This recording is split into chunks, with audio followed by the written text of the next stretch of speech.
media yang bersama kami pada siang hari ini. Masuk kedatangan kami, aksi demonstrasi yang kami laksanakan pada hari ini bersama Pemkri Ruteng, Pemkri Labuan Bajo dan juga masyarakat Waisano. Pertama, kami datang menyampaikan aspirasi kami kepada Bupati Manggarai Barat.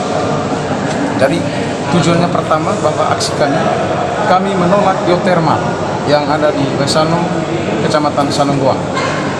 Kami menolak keras dengan berbagai alasan tertentu. Pertama adalah karena ini proyek akan mengganggu ruang lingkup hidup masyarakat. Jadi ruang lingkup adalah satu kesatuan yang tidak bisa dipisahkan dari kehidupan manusia. Sehingga hari ini kami datang menyuarakan itu dan menyatakan landasan berpikirnya adalah kami menolak. Itu saja. Kami menolak karena ini berdekatan dengan ruang lingkup hidup masyarakat. Jadi dari hasil pembahasan tadi dengan Wakil Bupati, tanggapannya seperti apa? Oke, tadi sudah diberikan ruang untuk audiensi dengan Pak Wakil Bupati. Menurut saya seorang pribadi bahwa jawaban dari Wakil Bupati itu menurut saya tidak menemukan titik terang sama sekali. Karena ini berbasis pada alasan pertama terkait dengan data-data itu.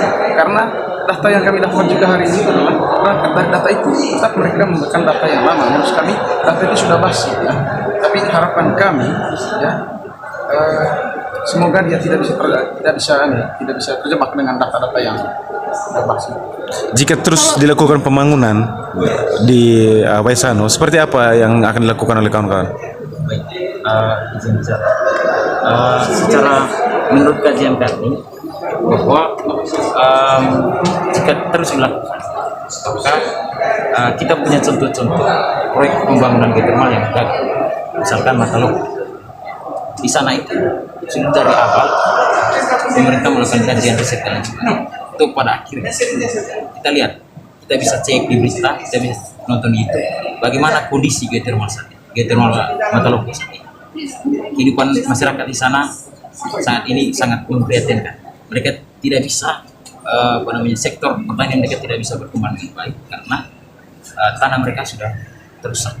Tanaman-tanaman yang mereka tanam itu tidak berbuah. Jangan sampai ya geothermal Waisano juga akan seperti Matalok. Itu yang kami khawatirkan. Jadi kekhawatirannya pada pengerusakan alam di sana. Soal aksi unjuk rasa yang dilakukan oleh mahasiswa dari Pemkri Ruteng, Pak. Ya, baik. Yang pertama terhadap aksi unjuk rasa yang disampaikan oleh adik-adik Pemkri bersama beberapa masyarakat Waisano, kami pikir itu adalah hal yang biasa dalam ruang demokrasi. Ya, perbedaan pendapat, perbedaan pikiran, ya kemudian disalurkan melalui aspirasi kepada pemerintah itu saya pikir hal yang sah-sah saja. Yang terpenting seluruh proses atau rangkaian proses itu melalui SOP yang benar, ya tidak merusak kepentingan umum dan lain sebagainya begitu. Tapi soal proyek geothermal itu, Pak, menurut pandangan pemerintah sendiri, apakah dia memang tidak ramah lingkungan atau bagaimana?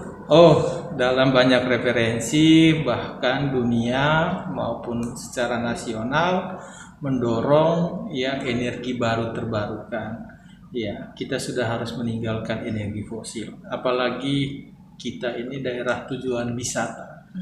Ya, jadi ya kita harus mendukung penuh itu. Ya, termasuk juga dengan upaya kita untuk menghemat belanja negara. Ya, karena geothermal ini memang eksplorasinya menelan biaya cukup besar, tapi dalam jangka panjang investasi ini ya sangat menguntungkan baik dari sisi pembiayaan maupun dari ramah lingkungan, ya seperti itu. Ya. Bagaimana dengan apakah itu sudah dengan kajian terkait apa yang menjadi persoalan masyarakat? Ya, saya pikir pemerintah pusat ya dalam hal ini Kementerian Keuangan melalui PT Geodipa sebelum melaksanakan kegiatan pasti sudah punya studi, ya pasti sudah punya pertimbangan, ya jadi ya ini lembaga pemerintahan resmi, saya yakin pasti sangat profesional, apalagi ini proyek untuk kepentingan umum, ya, saya sangat yakin. Yakin dengan kajian yang dari Oh iya, betul. Berkaitan dengan pengeboran yang sampai 250 meter itu kira-kira seperti apa penjelasan Pemda Mapar berkaitan dengan ramah lingkungan yang disampaikan? Yang saya tahu bukan 250 meter ya. Yang saya tahu rata-rata ya 1.500 sampai 2.000 bahkan lebih ya, meter atau kilometer. Ya saya tidak bisa menjelaskan secara teknis ya, karena ini ada ahlinya. Tetapi dalam banyak referensi ya, dan kami juga sudah pernah melihat proyek yang sama di Patuha Bandung, luar biasa sekali ya. Jadi luar biasa sekali. Di situ ada objek wisatanya, di situ ada perkebunan tehnya, dan sangat membantu, tidak merusak lingkungan yang saya tahu ya. Begitu. Kecuali pada saat eksplorasi karena dia butuh ruang gerak ya, ruang gerak untuk melakukan pengeboran. Tetapi pada saat eksploitasi dia hanya butuh ruang untuk titik pengeboran itu hanya sekitar 2x3 meter saja. Selebihnya itu tidak sama sekali tidak mengganggu. Pak, dengan kondisi tadi kita wawancara ada lebih dari 140 warga yang masih menyatakan sikap untuk menolak. Mereka mau sampai kapan pun akan menolak itu. Nah tentunya akan berdampak pada tahapan nanti eksplorasi maupun juga eksploitasi nantinya. Kira-kira yang dilakukan Pemda seperti apa bagi masyarakat tetap kekeh untuk menolak ini? Yang pasti begini, makanya tadi saya bilang tidak dalam konteks menolak dan menerima ya, tapi dalam konteks ada perbedaan pikiran ya. Nah perbedaan pikiran itu kan hanya soal referensi, hanya soal keyakinan ya. Nah ruang ini yang kami pakai untuk selalu berdiskusi dengan mereka. Jadi seperti itu supaya titik temu itu ada. Sampai 100% setuju semua. Ya kita berharap sih sampai 100%. Karena kalau satu orang yang tidak setuju berarti tidak bisa. Iya. Ya saya pikir jangan sampai menggagalkan ya kepentingan pemerintah untuk mensejahterakan masyarakat ya. Begitu. Kalau pemerintah merasa yakin dan sebagian besar masyarakat menerima ya dengan pertimbangan teknis substansi yang masuk di akal, kenapa tidak kan begitu?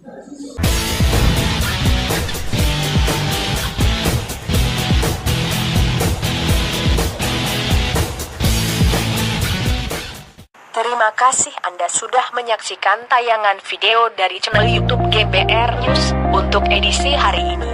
Saya berharap Anda dapat menekan tombol subscribe di channel YouTube ini agar Anda selalu mendapatkan notifikasi informasi dan berita menarik lainnya di channel YouTube GBR News.